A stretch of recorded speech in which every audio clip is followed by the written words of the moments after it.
وزیر خارجہ اسحاق ڈار سے امریکی سفیر ڈونلڈ بلوم نے ملاقات کی۔ اس موقع پر دو طرفہ تعلقات اور باہمی دلچسپی کے امور پر تبادلہ خیال کیا گیا۔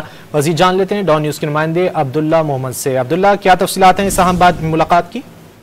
جی بالکل، سفارتی محاذ پر چونکہ پاکستان کے کئی رہنما جو ہے وہ پاکستان کے دورے کرے، جبکہ اس کے ساتھ ساتھ وزیر خارجہ اسحاق ڈار کئی غیر ملکی سفیروں سے مسلسل ملاقاتیں کر رہے ہیں، اور آج اسی سلسلے میں انہوں نے پاکستان میں امریکی سفیر ڈونلڈ بلوم سے ملاقات کی ہے، اور ترجمان دفتر خارجہ کی ملاقات کے مطابق ملاقات وزارتی خارجہ میں ہوئی ہے، جہاں دونوں رہنماؤں کے درمیان دو طرفہ پاکستان امریکہ تعلقات اور اس کے ساتھ ساتھ باہمی امور کی جو باہمی دلچسپی کے جو امور ہے وہ زیر غور آئے۔